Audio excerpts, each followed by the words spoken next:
The Culture Pop Podcast is brought to you by the law offices of Jacob Emrani. Accident or injury, call Jacob Emrani. Call Jacob. Hey, it's Mase. If you or a friend or loved one is injured in an accident, the first person you should call is my friend Jacob. When I did this, Jacob was great. He helped me by talking through the next steps, which really put my mind at ease. When you're injured in an accident, you got to have an expert. That's why you call Jacob, just like I did. Call Jacob, 844-24-JACOB. That's 844-24-JACOB, or visit calljacob.com. Call Jacob. Hey, everybody. Welcome to the Culture Pop Podcast. I'm Steve Mason along with Sue Kalinsky. Sue Blue, what's happening with you? Well, I'll tell you what's happening with me. Well, what's not happening with me is that I didn't get the memo about Culture Pop sweatshirts. Yes. So I had these made last week, and I think they came out pretty good. If you're on YouTube, you can see them. The logo looks really cool on the black. It's really cool. And here's the deal, Sue. I had a bunch of T-shirts made. Obviously, you have a hoodie coming for yourself. Great. But I had a bunch of T-shirts made. And I want to find a way to both reward our most loyal podcast listeners and help us get some more listeners as we continue to grow the show. So I actually wrote all this out so I can keep track of it. By the way, Stephen Root is going to join us. Phenomenal guy. A funny story. I was his driver when we were making a movie called Monkey Shines in Pittsburgh. So we'll mention that to him, along with his brand new show, which is called PRAISE Petey. It's coming to Freeform. All right. So here's what I wrote out, Sue. First of all, are you on Threads yet? I am not, but I will go on it. Okay. So try to get the same handle. You can follow me on Threads at Venice Mase. That's the same for Twitter and Instagram and Facebook and all that stuff. You can also join our Culture Pop Podcast community on Twitter. Just hit the communities tab on Twitter and search for Culture Pop Podcast. We're there talking movies and TV, everything pop culture. And this week, probably doing some Emmys conversation because the Emmy nominations come out this week. And as an experiment, Sue, I have made some Culture Pop T-shirts. And here's how you win one.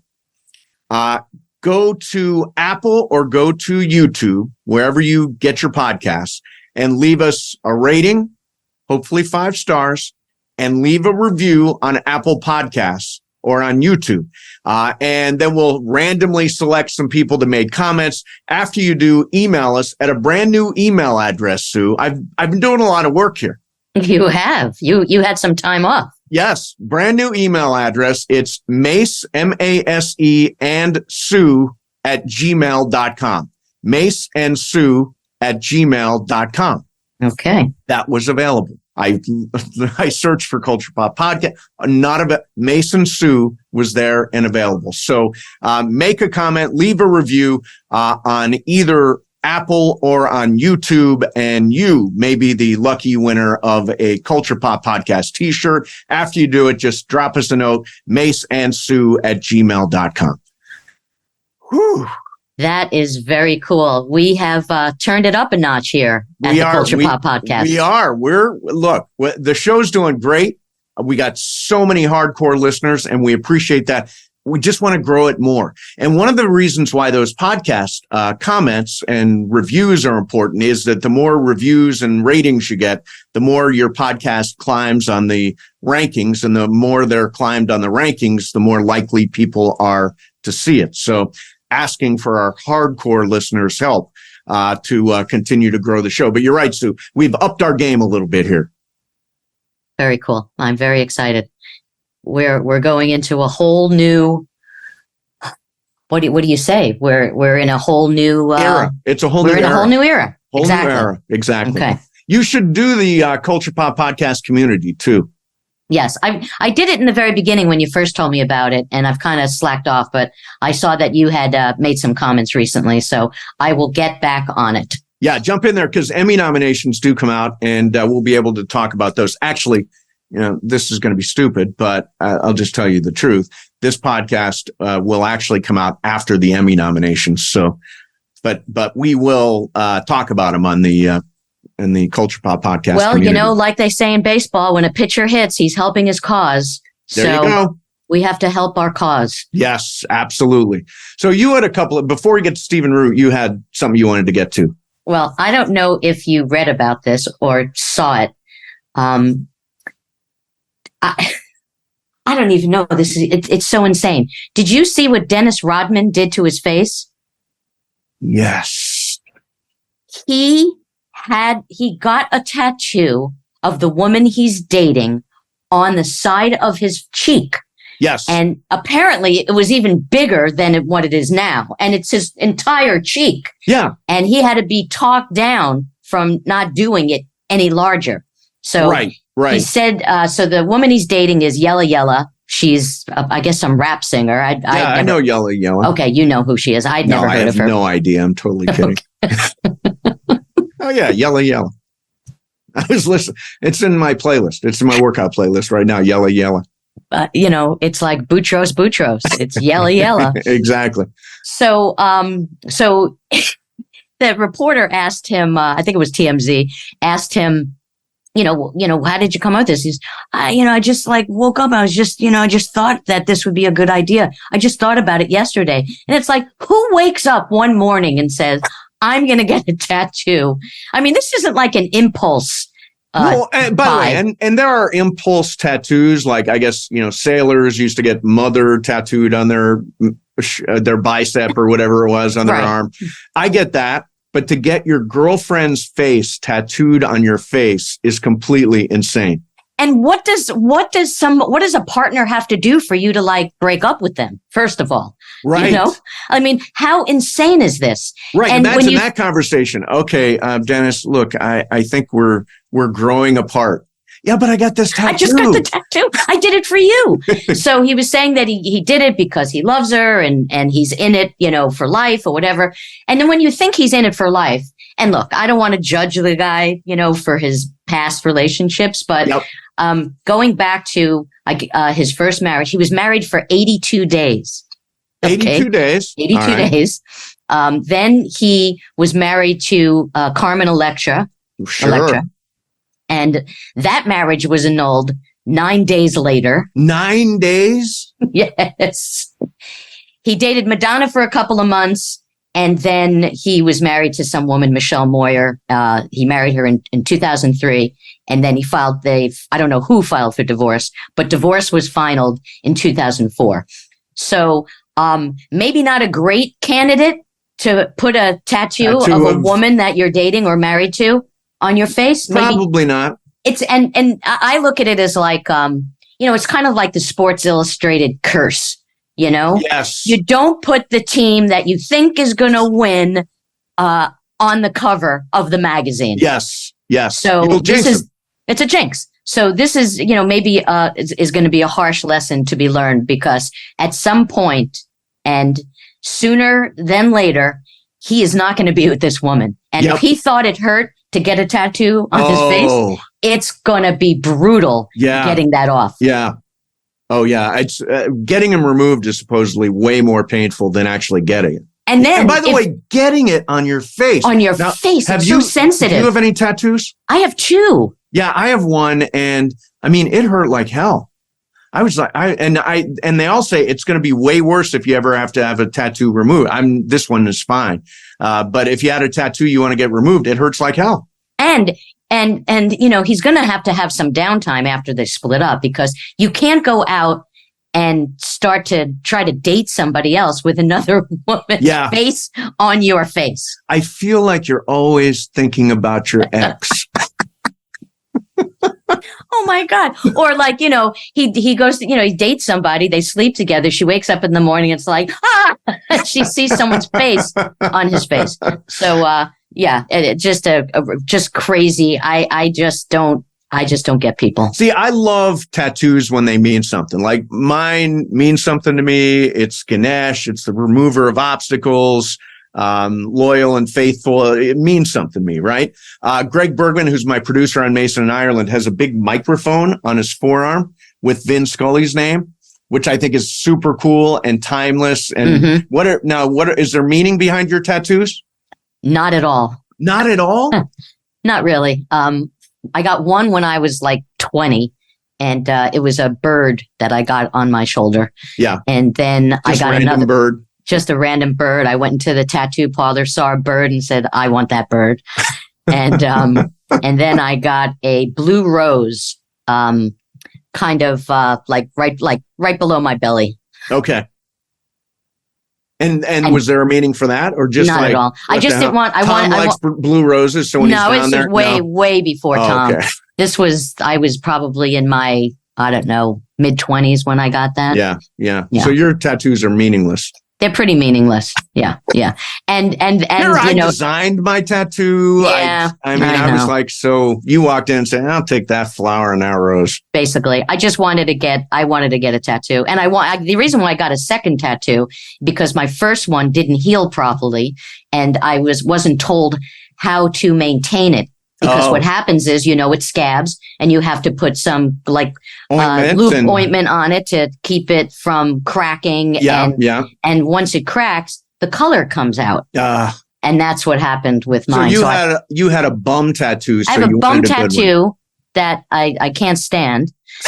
And then and it's it's there. I'm never gonna get it taken off, No, never. And what's a drag about it is that like if I wear a dress and it has like spaghetti straps, you'll see the tattoo. Oh yeah.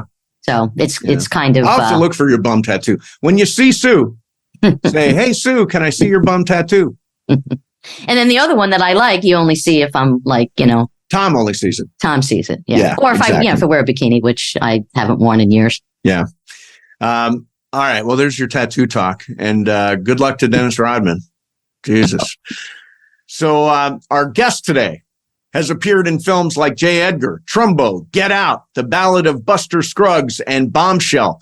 On TV, he has starred on shows like Veep and Succession and Boardwalk Empire and 24 and News Radio and on and on. He's also an Emmy nominee for his work on HBO's Barry. His latest project is the animated series Praise Petey. It premieres July 21st on Freeform. Stephen Root joins us. Stephen, thank you so much for doing this. Oh, my pleasure to be here. Thanks. So let's lay this story out a little bit for Praise Petey. Annie Murphy, who I love from Schitt's Creek, is Petey, who's a New York City it girl, and I'm using air quotes on that, who inherits her late father's cult. It's called New Utopia. She takes over. You're her dad, her late father. What's this cult all about? Well, her dad has made this into kind of everybody is dependent on this one guy, me. At this point, he has passed. He gives his teachings through old videotapes. Fortunately, his daughter, Petey, who is taking over this cult town, is getting the people to get away from a cult and get into themselves and trying to make them better people. And I think that's the long form of the series, that you don't have to be in a cult. You can actually be a human being by yourself and make some decisions. So even though I don't get to interact with the main cast because I'm doing my thing from a videotape from the past, it's still really fun to be with these people and see how it's going to go. It's so what I love about animation is that, and especially in this, it's like reading Mad magazine. Yeah, that's good simile. Yeah. You have to catch things, like wedding objection speeches and you see a marquee of Dear Evan Peters and Pharmacy Barrel. All the interstitial things in this script are really funny. And you've got the actors, fortunately, able to do it because these are all tremendous actors and great voice actors as well, mixed in with tremendous on-camera actors. And as I do in everything now, is the script good? Are the people good? Oh, yeah, I'd like to do that, please. Yeah.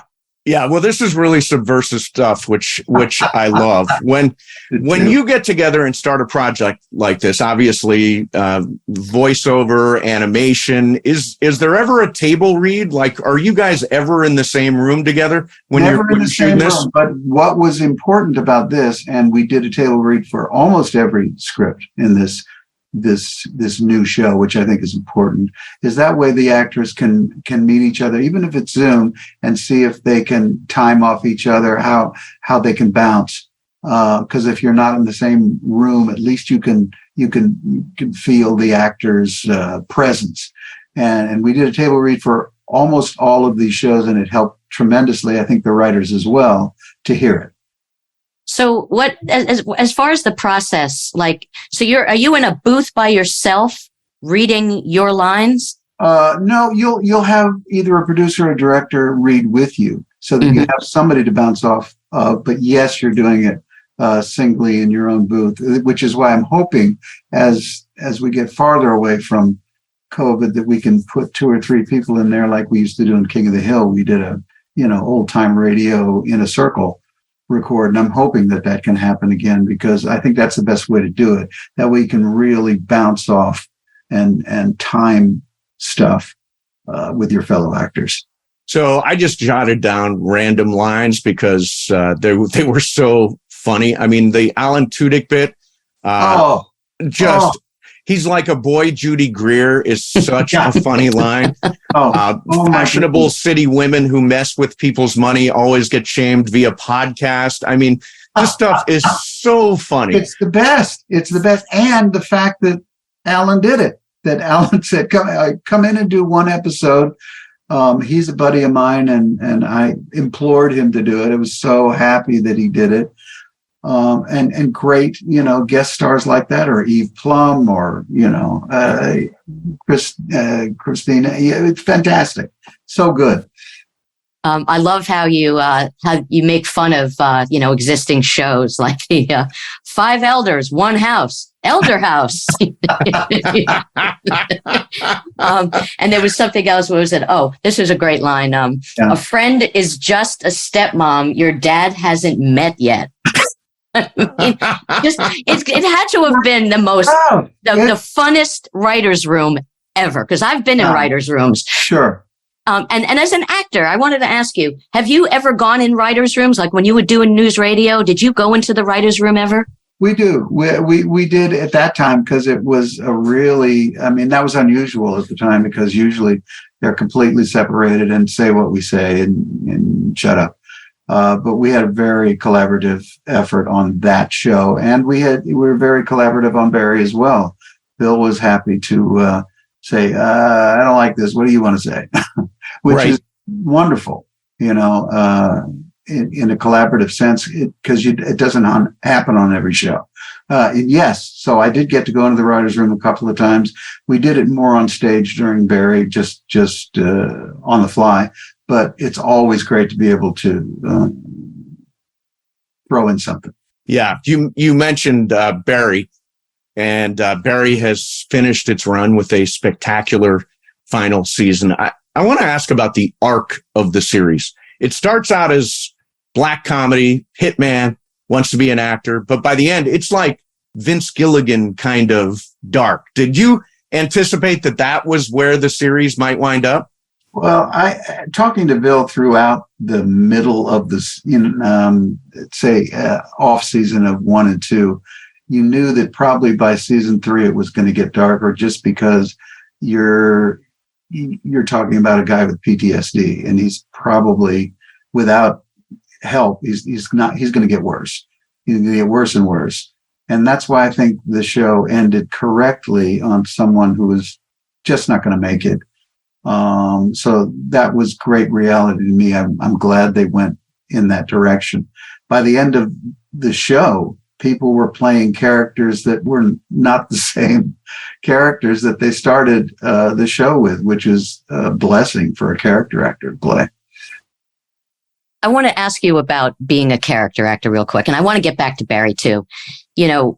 There are some character actors who think that the term character actor kind of diminishes what they do. I think you are one of the all-time greatest character actors. What do you feel about that label? I'm very proud of that label. I've always, if I had to label myself as an actor, I'd label myself as a character actor, because the guys that I, loved when I was, even before I knew I wanted to be an actor, were all the character actors in the 30s and 40s who would populate these great films. And they wouldn't have been great films without the supporting cast. So I've always, ever since the very beginning, was very happy to be a character actor and hoped that I could live up to, some of the things that they did. So I've always loved it. I kind of look at a character actor as someone who's, you're not the lead, but you're on the bench, or maybe the sixth man, or you're a, Morgan. you're the guy that comes in and drives runners in, basically. Yeah, that's what I look at. That's how I see it. Pinch hitter. That's a good way to do it, because you're expected to come in and hit the ball, whether it's a home run or just a hit. And that's your job, is to be vibrant and alive and make something happen in whatever you're going to do it in, whether it's a movie or TV show. And if you get to do it long form when you're an actual regular on a show, that's just lagniappe. It's great. So you won't remember this. You've been on 1,000 movie sets over the years. But you made a movie called Monkey Shines in Pittsburgh, Pennsylvania in 1987. First movie. That was your first movie. Okay. And I was your driver. Yeah, I was your driver. I drove you around Pittsburgh 36 years ago. And I wanted to let you know, you were a good guy back then. I know you're a good guy now, but you treated everybody really well on that set. So that was your first movie. That was kind of a big break, right? It was a big break because I had done commercials in New York and I'd done industrials, and it's not like I hadn't been on film, but that was the first quote movie that I did. I did that one and Crocodile Dundee, I think, were right two. Crocodile Dundee. Number two. Number two, right in a row. And that really started off casting directors in New York, seeing who I was. So I was thrilled to get that movie. Absolutely. I wanted to talk to you a little bit about the auditioning process, which is something I'm sure you don't do anymore. But I used to be very good. Oh yeah, well, you've proved that. You've proved that. The competition for actors is so fierce, and you have to do something that separates you from the pack. Robin Williams, when Gary Marshall, when he was auditioning for Happy Days, Gary Marshall said, "Take a seat." And Robin Williams, he sat on his head, and he got the role, obviously. Yeah. I read that when you auditioned for the Coen Brothers, and I believe you did actually audition for them. I did the first time, yeah. In Oh Brother, Where Art Thou? Mm-hmm. You said that you did something risky to get the role. What did you do? I think I scared him a little is what I did. I had a very specific idea of what this guy should be, because I'd seen him throughout the South. I'm a Southern boy, and I'd seen him throughout the South. So I thought I'd do something very specific. They came in, we were this close to each other at a table. And they said, do you have any questions? I said, no, I think it's pretty much there on the page. So I took off my glasses and I went, and I started like that. And because he was blind but the reaction of me doing that was, boom. And I think I got their attention that way. Hopefully, they liked what I did as well, which I think they did. Yeah, seems like they did. It was a good way to just go, I'm in it. Yep. See me. Yeah. So last thing for you, circle back to Praise Petey. You've worked with you've done a lot of animation. You did Robot Chicken. You've done, I'm trying to think, King of the Hill. King of the Hill. Yeah. What makes animation special? What makes it fun for you? What's different about it from the acting that you generally do? Well, you get it, like theater. It's kind of replaced theater for me because you can do from a monk to an astronaut to whatever, and you can do that sometimes on stage because you're doing different makeup and you're doing something much bigger than you do on film. So it's kind of like a replacement for theater for me. You get to do many different things. Well, even on King of the Hill, I would do 2 regular voices and maybe 2 or 3 ancillary voices in almost every episode. So it's a chance to do more and do more characters for me. And the fact that I've been lucky enough to pick some good writing within the animation world is just phenomenal. And I've been fortunate to do that. So Stephen, this has been great. The show is called Praise Petey. It premieres on Freeform on July the 21st. By the way, I was a really good, solid, congenial driver for you back in Pittsburgh. I'm sure that you were brilliant, and I thank you from the bottom of my heart for driving me around Pittsburgh during my first week. All right. Hey, thank you, Stephen. We really appreciate it, man. Thank you so much. Nice to see you. There he is, Stephen Root, the guy who I drove all over Pittsburgh and has no recollection of it whatsoever, Sue. I was going to say that, I shined his shoes at an airport. And he probably would have said, just to stay in the game. I felt very left out. You know what I appreciated was he didn't say, I remember you. Yeah. I'm occasionally in that position on when I'm doing appearances for the station and somebody comes up and said, do you remember me? I gave you that such and such. And back in, when you were at this thing 5 years ago, I'm like, oh yeah. Yeah. How you been? Remind me your name. That's my act. That's my go-to. Yeah. Yeah. I guess you got to do that sometimes. By the way, Praise Petey, so damn funny. Oh God, hysterical. There are a couple of, I actually just wrote down lines as we were going, as I was watching the show. Comet Bucks, their credits toward the trip on the comet that brings us to the other half of the universe where it's nice. Where it's nice. I also I don't even know who the Alan Tudyk of the Euphoria generation is. Is it Lucas Gage, Beanie Feldstein, Evan Peters? Evan Peters is 36. Did you think Evan Peters was 36? Did I? Yeah. He looks so much younger than 36. He looks so much younger. Yeah. But he's been around a while. He was in, the first version of American Horror Story, which has been around for a while. Yeah. I'll tell you what, I can't watch did you watch the show he did with Dahmer? I did. Now, see, I can't watch that stuff. I can't watch something as weird and disturbing as that. What did you get out of watching Dahmer? I watched it because I think he's an incredible actor. Okay. And he was so good at it. Everybody was great. Niecy Nash was amazing. Yeah. I watched it just basically for the performances, and it was tough to take. But once I started watching it, I just couldn't stop. Yeah. Yeah. I don't like that stuff sitting in my head. You know what I'm saying? Guys chopping people up, putting them in his freezer. I don't need that. Yeah. Give me something happy. I love crime stuff. Actually, don't give me something happy because Ted Lasso got on my nerves too. Give me something medium. It's funny that be between happy and disturbing. Okay. That's my range. Okay. By the way, just got out of a movie. Yeah. It's called Asteroid City. Oh, is that Wes Anderson's new movie? Wes Anderson. Yep. Mm-hmm. And it's terrible.